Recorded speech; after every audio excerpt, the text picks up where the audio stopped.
Bonjour à tous, c'est Matt Dornal. Donc aujourd'hui une nouvelle vidéo en ma compagnie, voilà, sans Steven, donc cette petite semaine qui est avec moi. Aujourd'hui je vais revenir sur mon métier de diététicienne un peu plus précisément et en particulier mes études. Voilà, pour faire un petit point. Je trouve que c'est qu'on ne sait pas forcément en fait ce qu'on fait nous en tant que diététicienne pendant nos études, et ça va peut-être vous permettre de voir que nos études voilà, sont très complètes. On voit beaucoup de choses, des choses très approfondies. Et c'est pas pour rien voilà, que c'est protégé par un diplôme, notre métier. Et que si un jour vous consultez, en tout cas peut-être un nutritionniste ou quelqu'un qui n'est pas un diététicien pour un motif de nutrition ou de santé, de bien s'assurer de quel diplôme il a, enfin quel diplôme il a et quelles études il a fait. Voilà.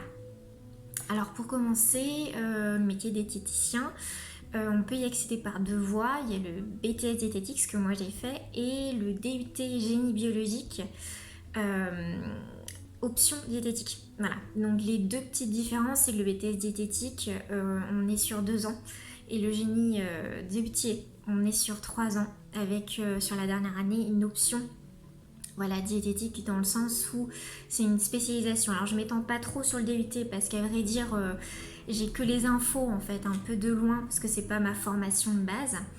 Donc voilà, c'est les deux grosses différences. Et il y en a un qui se fait en école privée, donc le BTS diététique, et à la fac, donc le DUT.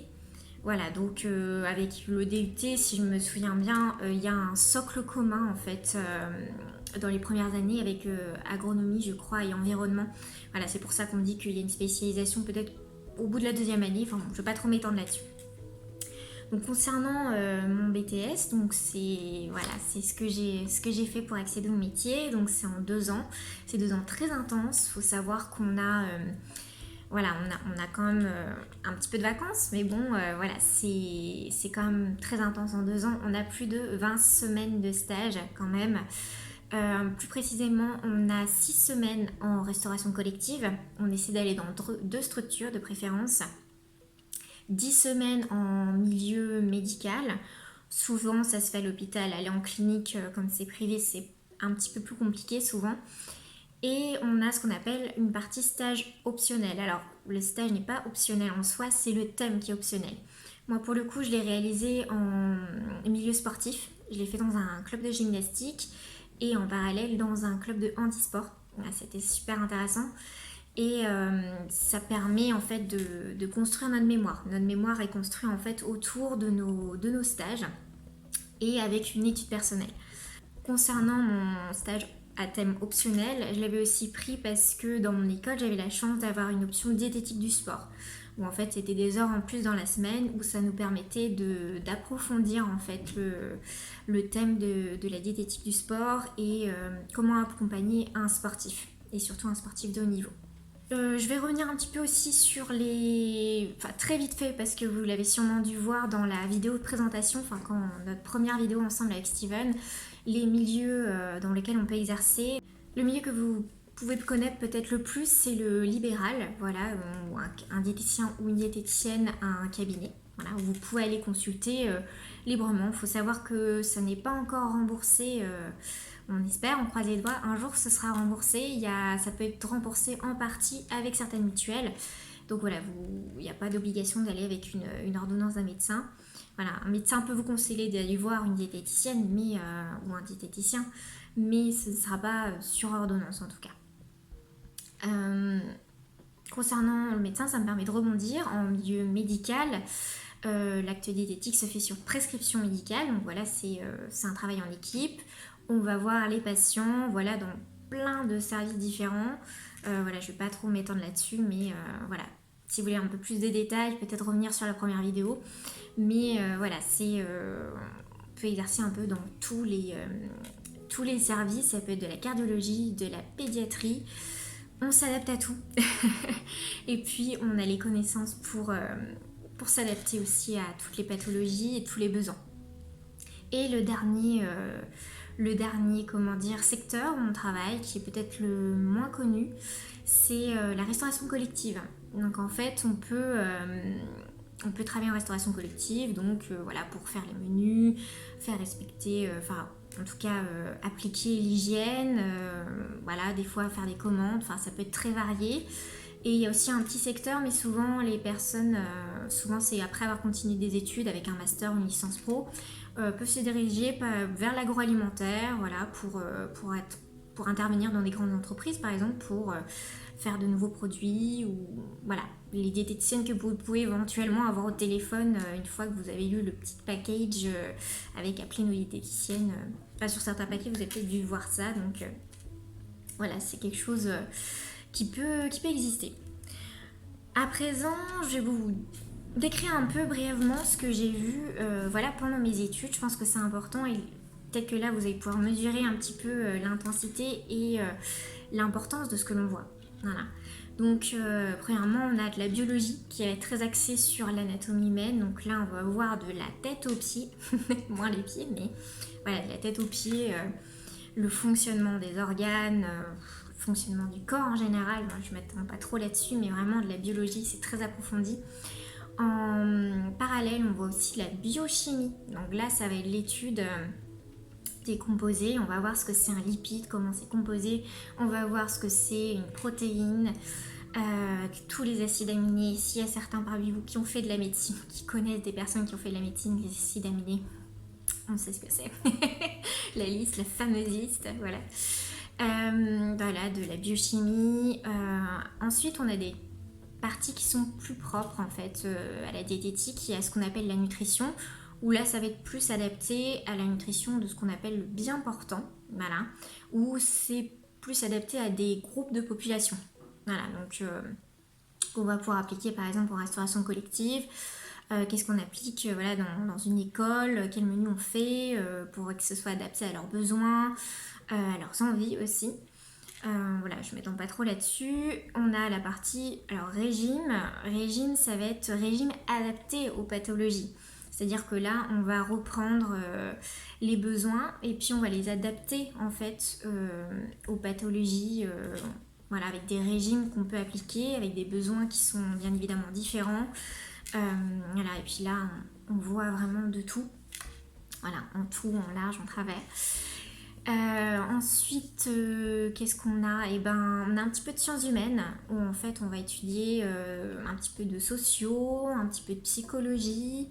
Voilà, ça fait totalement partie en fait de la formation. Donc pour voir en fait les régimes, voilà, il faut déjà voir, donc régime adapté aux pathologies, il faut déjà voir aussi les pathologies. Donc là on va voir un petit peu comme en médecine, on va voir les pathologies, ce qu'on appelle les étiologies, donc les origines qui peuvent causer la maladie, ce qu'est la maladie en fait, comment ça peut évoluer, qu'est-ce qui peut influer. Voilà, je ne m'étends pas trop là-dessus, surtout s'il y a des personnes à qui ça ne parle pas du tout.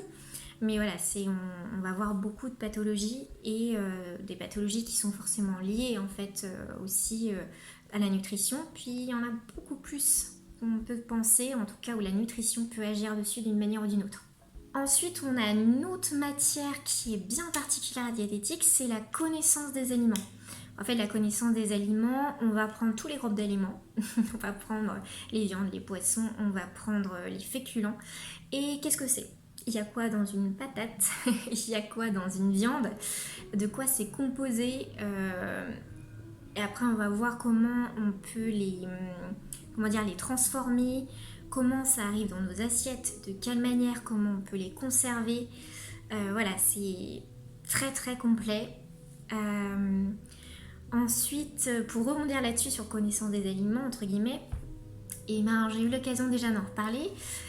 On a 5 heures de cuisine par semaine. Voilà, donc je reviens brièvement dessus.